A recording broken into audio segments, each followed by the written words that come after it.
فأنا ناصح لإخواني بالصدع بالحق تبيض وجوههم. السكوت في مسألة الحزبية يضرها، فاصدع بما تؤمر وأعرض عن المشركين. سلامي على دماج ورجالها والشيخ يحيى ودار العلم يا سعد بانيها. بسم الله الرحمن الرحيم. الحمد لله حمدا كثيرا طيبا مباركا فيه كما يحب ربنا ويرضاه. أشهد أن لا إله إلا الله وحده لا شريك له، وأشهد أن محمدا عبده ورسوله صلى الله عليه وعلى آله وأصحابه ومن تبعهم بإحسان إلى يوم الدين. أما بعد. Setelah kita ambil kemarin hadis yang pertama, dan alhamdulillah sudah pada hafal. Sekarang kita murajaah maknanya. Dari hadis innamal a'malu binniyat. Apa maknanya ini? Inda Arif.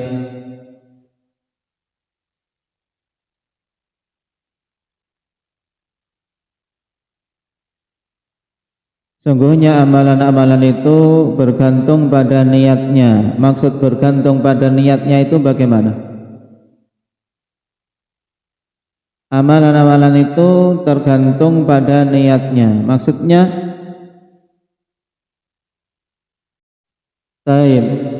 keabsahannya, yaitu sahih tidaknya amalan itu bergantung pada niatan. Nah, sebagaimana ditegaskan oleh Imam Al-Khattabi rahimahullah ta'ala, ini menunjukkan pentingnya niatan, karena kalau sudah sejak awal niatannya salah, maka amalan tersebut tidak akan sah. Antum sudah rapi sekali, wudu, sudah minyak wangi, sudah pakai jubah. Nah, imam sudah takbiratul ihram Allahu Akbar salat duhur, tapi antum niatnya salat asar, sah tidak? Tidak akan sah. Tidak sah. Kenapa? Karena niatnya salah. Baik, niatnya salah. Dan seandainya baru sadar, dalam kasus seperti itu baru sadar setelah salam, aku tadi niatnya salat asar, ternyata ini salat duhur, maka dia wajib untuk mengulanginya karena tidak sah. Dan kalau ingat di pertengahan bagaimana ini? Ya sudah Allahu Akbar dengan niatan salat asar, nah baru bangun tidur, nah langsung cepat-cepat wudu, nah kiranya itu salat asar, ternyata baru salat zuhur. Ketika ingatnya di pertengahan salat, apakah langsung boleh untuk mengubahnya? Indak ya Hudzaifah? Nah, tidak bisa untuk mengubahnya langsung, tapi dia harus membatalkan salatnya.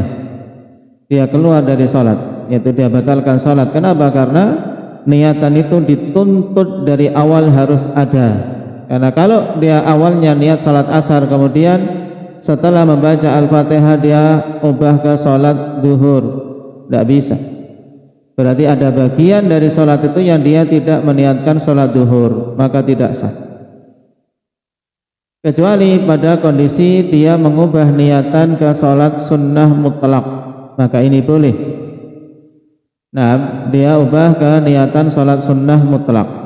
Ini tentunya kalau dia bukan makmum. Misalnya salat sendirian. Salat sendirian, nah dia mau menjamak antara salat zuhur dan asar. Yang pertama dia niatkan, ternyata niat salat asar. Salah. Harusnya urut salat zuhur kemudian baru salat asar. Setelah itu baru sadar, maka dia menggantinya dengan niatan salat sunnah mutlak, maka boleh. Kenapa? Karena intinya pada salat sunnah mutlak adalah penunaian salat secara mutlak. Taib. Tapi kalau salat-salat yang muayyanah maka harus ada niatan semenjak dari awal takbiratul ihram. Nah, ini makna innamal a'malu binniyat, pentingnya di situ. Maka lafaz ini innamal a'malu binniyat kemarin menjadi dasar utama kaidah apa? Aba Mujahid? Kaidah apa yang merupakan kaidah kubra? Nah, bahwasanya perkara-perkara itu sesuai dengan tujuannya.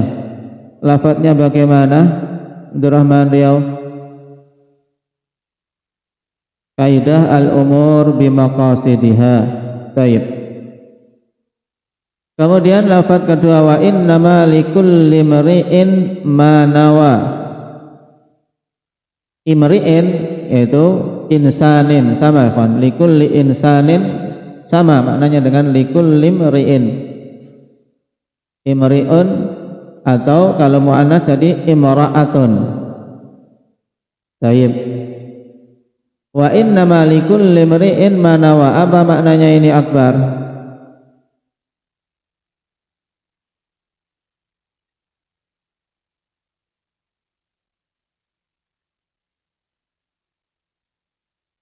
Baik, dan hanyalah setiap orang itu akan mendapatkan balasan sesuai dengan apa yang dia niatkan. Berarti kalimat kedua ini menunjukkan bahwa balasan yang didapat sesuai dengan niatan yang dia wujudkan di dalam kalbunya.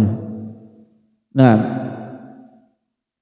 baik. Dan kemarin kita sebutkan kedudukan yang sangat penting hadis ini di dalam syariat kita, bahkan dikatakan oleh Imam Syafi'i apa? Anda Abdurrahman Aceh.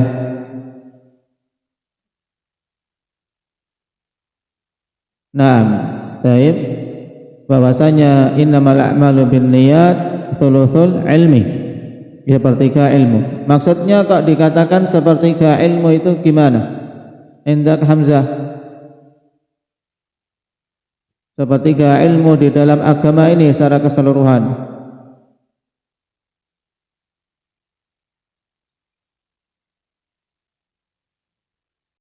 Nah, karena semua ilmu di dalam agama ini akhwan kaitannya dengan apa? Dengan salah satu dari tiga hal, dengan hati, lisan dan anggota badan.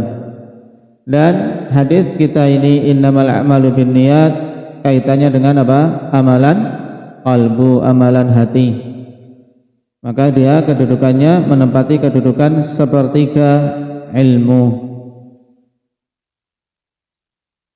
Baik, sekarang kita masuk pada bab berikutnya, babu fadlil ilmi wa ahli. Bab tentang keutamaan ilmu dan pengembannya. Karena di antara perkara yang mesti untuk diketahui oleh setiap muslim dan muslimah agar dia memiliki semangat dalam mengupayakan dan mencarinya, yaitu harus mengetahui keutamaan suatu hal agar kita semangat dalam mengejarnya, termasuk ilmu yang datang banyak sekali dalil untuk kita mencarinya.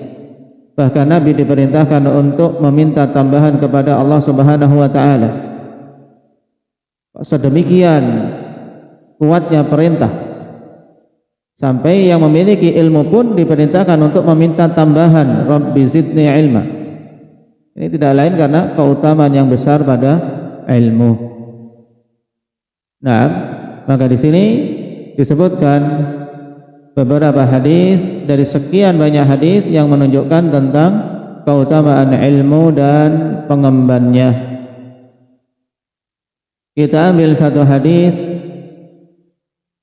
an Muawiyah bin Abi Sufyan radhiyallahu anhuma anna an-nabiy sallallahu alaihi wasallam qala may yuridillahu bihi khairan yufaqihu fid din.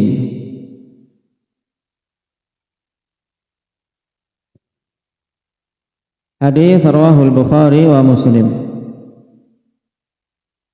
Diriwayatkan dari Muawiyah ibni Abi Sufyan,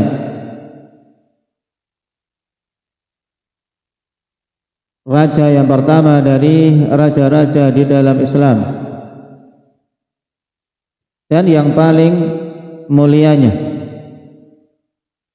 karena setelah masa pemerintahan Muawiyah yang ada adalah al-muluk, raja-raja. Adapun khilafah nubuwah berakhir dengan kekhalifahan Al-Hasan bin Ali radhiyallahu anhu menurut pendapat yang rajih. Khilafah nubuwah yang dikabarkan oleh Nabi sallallahu alaihi wasallam jangka waktunya 30 tahun.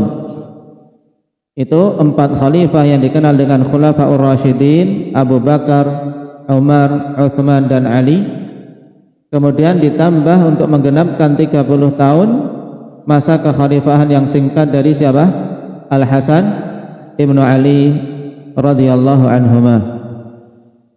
Sehingga yang rajih Al-Hasan kekhalifahan yang sah walaupun sebentar. Kemudian setelah itu beliau serahkan demi persatuan kaum muslimin kepada Muawiyah bin Abi Sufyan sebagai bentuk perwujudan sabda Nabi sallallahu alaihi wasallam, "Inna ibni hadza sayyid wa innahu sayuslihu bainal fi'ataini 'azimataini minal mu'minin." Sesungguhnya putraku ini adalah seorang tokoh pemuka kaumnya, sayyid, ya pimpinan kaumnya. Dan sesungguhnya dia akan mendamaikan 2 pasukan besar dari kaum mukminin. Dan itu terjadi pada waktu tersebut ketika beliau menyerahkan tampuk kekhalifahan kepada Muawiyah bin Abi Sufyan sehingga tidak terjadi peperangan. Dan tahun tersebut dinamakan dengan Amul Jamaah, tahun persatuan. Nah, setelah itu Muawiyah menjadi khalifah bagi kaum muslimin, dan beliau seorang sahabat yang mulia. Orang-orang Syiah maupun Rafidhah yang mencelanya dengan celaan yang banyak telah menzalimi hak beliau dengan sebenar-benar kezaliman. Oleh karena itulah banyak kita dapati para ulama ketika menjelaskan tentang perkara akidah mengkhususkan bab terkait pembelaan terhadap sahabat yang mulia ini, Muawiyah ibnu Abi Sufyan. Di antara keutamaan beliau adalah penulis wahyu di masa Nabi sallallahu alaihi wasallam. Dan sifat yang sangat menonjol dari Muawiyah adalah sifat hilm, sifat kesabaran yang luar biasa. Allah Subhanahu wa taala berikan kepadanya sifat ini, dan cukup itu sebagai tanda bahwasanya Allah Subhanahu wa taala mencintainya. Karena dalam hadis Nabi sallallahu alaihi wasallam katakan kepada Asyad ibn Abdul Qais, "Inna fika khaslataini yuhibbuhumallah, al-hilmu wal anah." Sesungguhnya pada dirimu ada 2 sifat yang Allah mencintainya, yaitu sifat hilm, sifat kesabaran, tidak cepat-cepat untuk menimpakan hukuman pada orang-orang yang bersalah, tapi lebih mengedepankan untuk bersabar, memberikan uzur selama masih bisa diberi uzur. Ini sifat hilm. Wal anah sifat ta'anni, yaitu sifat kehati-hatian, tidak gerusa-gerusuh, tidak serampangan. Dan sifat tersebut ada, yaitu sifat hilm, ada pada Muawiyah ibn Abi Sufyan radhiyallahu anhuma.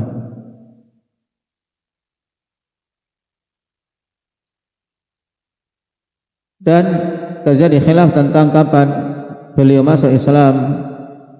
Tapi yang jelas ketika Fathu Mekah beliau jelas-jelas masuk ke dalam Islam. Adapun apakah sebelumnya sudah masuk terlebih dahulu, ini yang dikhilafkan.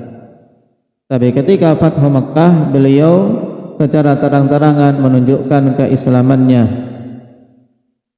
Makanya dalam tarikh disebutkan bahwasanya beliau masuk Islam di saat Fathu Mekkah. Tahun keberapa Hijriah ini Fathu Mekkah? Indak ya syukran. Tahun keberapa Fathu Mekkah? Taib. Fathu Mekkah akan terjadi pada tahun ke-8 Hijriah di bulan Ramadan.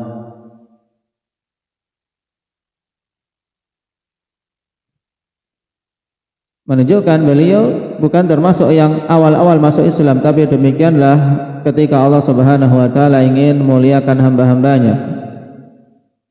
Taib. Walaupun setelahnya berarti tinggal berapa tahun saja beliau bersahabat dengan Nabi sallallahu alaihi wasallam. Karena beliau berarti masuk Islam tahun ke-8, 8 Hijriah. Dan Nabi sallallahu alaihi wasallam wafat kapan? Tahun ke-11 Hijriah di bulan Rabiul Awal. Nah, berarti dari Ramadan tahun 8 sampai bulan Rabiul Awal tahun ke-11. Singkat, tapi demikianlah barokah menuntut ilmu di sisi Nabi sallallahu alaihi wasallam dan menulis wahyu di sisi beliau. Anna Nabi sallallahu alaihi wasallam qala, bahwasanya Nabi sallallahu alaihi wasallam bersabda, "May yuridillahu bihi khairan." Perhatikan kalimat ini agar betul-betul paham dan bisa mengartikan, bisa menafsirkan, bisa menjelaskan. May yuridillahu bihi khairan. Siapa saja yang Allah Subhanahu wa taala kehendaki kebaikan padanya. Dan khairan di sini dalam bentuk nakirah, menunjukkan makna umum, atau juga disebutkan oleh Imam As-San'ani rahimahullahu taala bahwasanya khairan di sini didatangkan dalam bentuk nakirah litta'zim. Jadi maknanya may yuridillahu bihi khairan 'aziman. Baik. Siapa saja yang Allah Subhanahu wa taala kehendaki untuknya kebaikan yang besar. Ini dari mana kita mendapatkan makna 'aziman? Yaitu dari tankir. Kata Imam As-San'ani, wa annahu la yu'tahu illa man aradallahu bihi khairan 'aziman kama yurshidu ilaihi tankir. Yaitu didatangkannya dalam bentuk nakirah, menunjukkan bahwasanya khairan di sini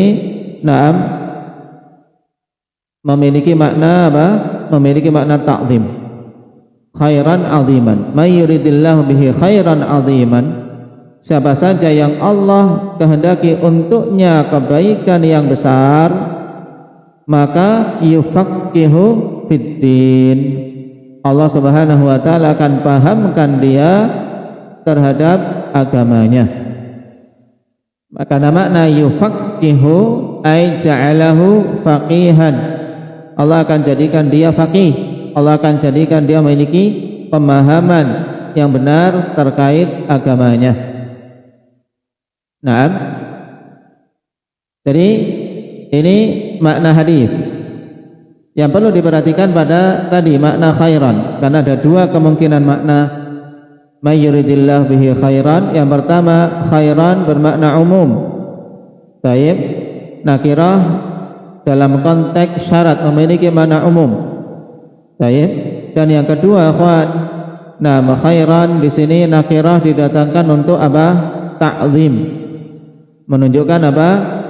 Agungnya kebaikan tersebut dan banyaknya kebaikan tersebut. Dan makna yang kedua ini itu makna yang lebih mudah untuk kita pahami apabila kita tarik mafhumnya nanti. Karena dalam suatu dalil di sana ada mafhum. Mafhum dari dalil tersebut. Namun sekarang kita pahami dulu mantoknya. Mantoknya yaitu makna tekstual dari nas, dari ayat atau hadis. Makna hadis ini berarti apa? Siapa saja yang Allah Subhanahu wa taala kehendaki untuknya kebaikan yang besar, maka Allah akan pahamkan dia tentang perkara-perkara agamanya, akan dipahamkan dengan agama.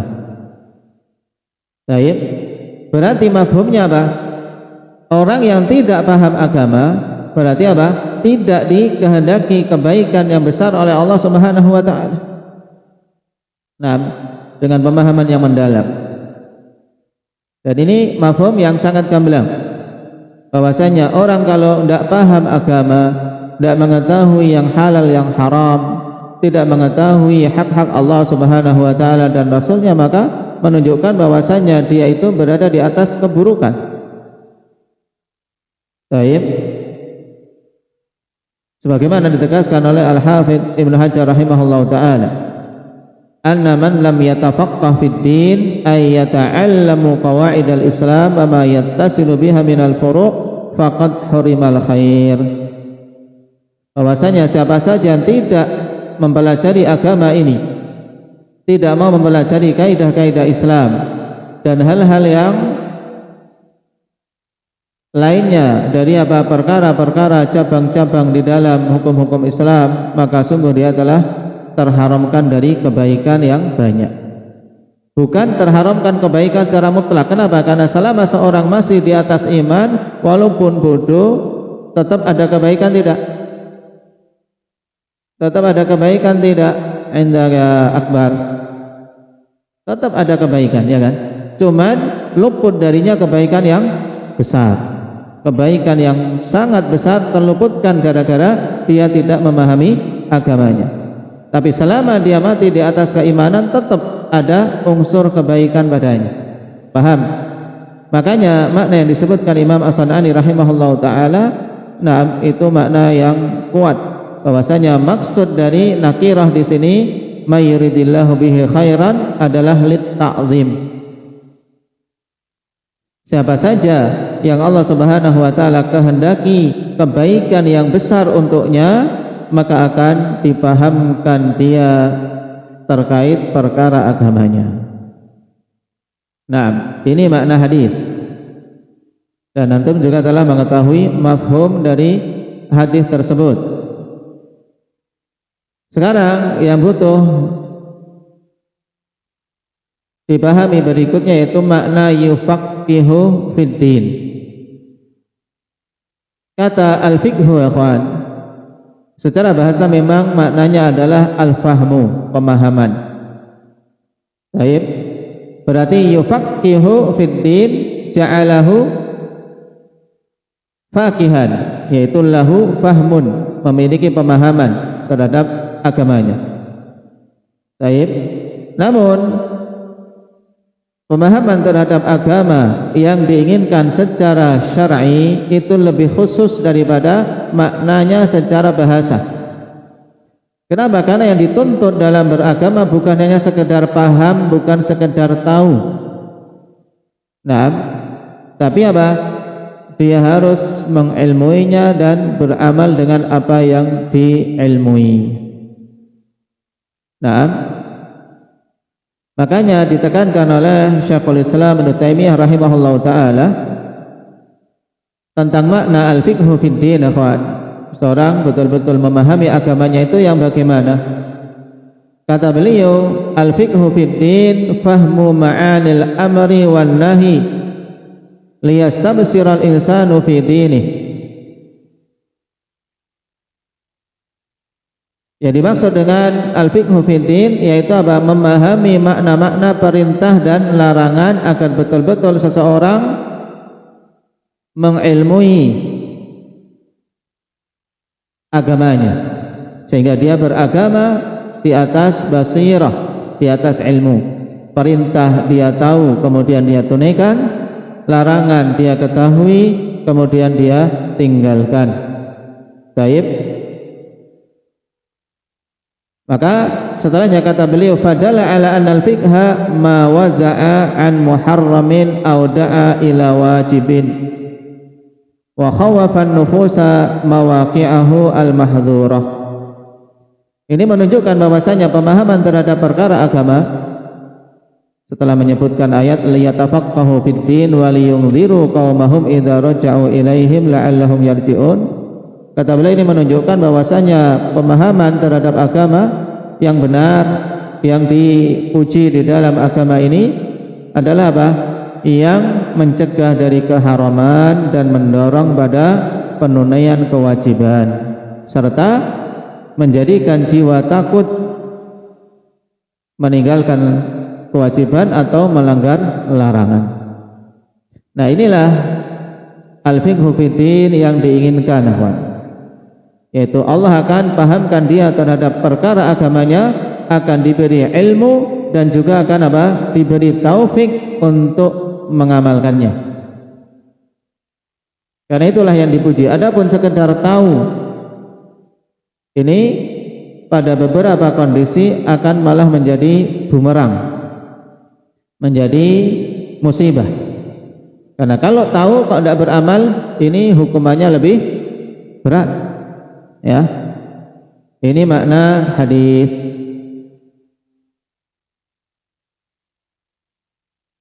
Adapun faedah dari hadis ini sangat jelas. Yang pertama, agungnya kedudukan ilmu agama.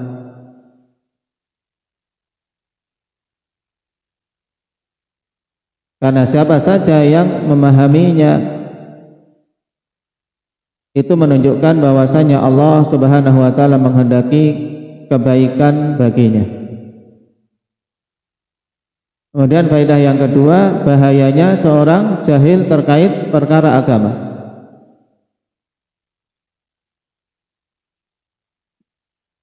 Seorang jahil terkait perkara agama ini musibah.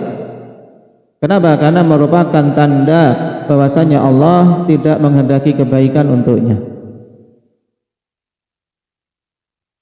Faedah ketiga, dorongan untuk kita semua agar bersemangat dalam mempelajari ilmu. Dan itu jelas, karena tidaklah Nabi SAW menyebutkan keterkaitan keilmuan terhadap agama dengan kehendak Allah untuknya kebaikan kecuali agar apa? Kita mengupayakan, berarti kita harus semangat dalam mengupayakan ilmu, semangat dalam belajar agama Allah Subhanahu wa taala, karena itu tanda kebaikan seorang hamba. Baik, barakallahu fikum, nasallallahu taufiq wassadad. Nah, sekarang kita baca an Muawiyah bin Abi Sufyan radhiyallahu anhuma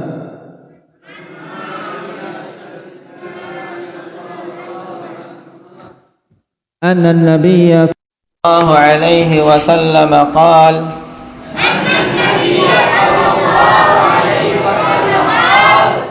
man yuridillahu bihi khairan yufaqihu fid din.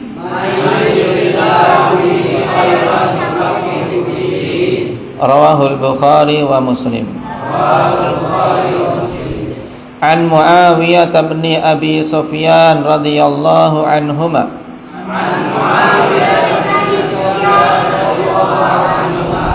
anna an-nabiy sallallahu alaihi wasallam qala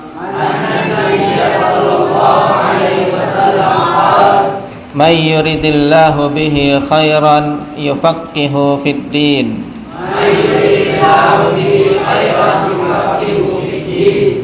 Rawahul Bukhari wa Muslim. Ini kalimatnya lebih mudah dari kemarin. Insyaallah 2 kali sudah hafal. Ya, kalau kemarin kan wa innama likulli imri'in, ini untuk anak-anak repot. Kemudian kalimat Umar bin Al-Khattab ini juga berat di lisan-lisan mereka. Buktinya kalau kita mentalkan ini lebih sulit daripada yang kedua. Baik, insyaallah semuanya besok sudah harus menghafalnya. Walhamdulillahirabbil alamin.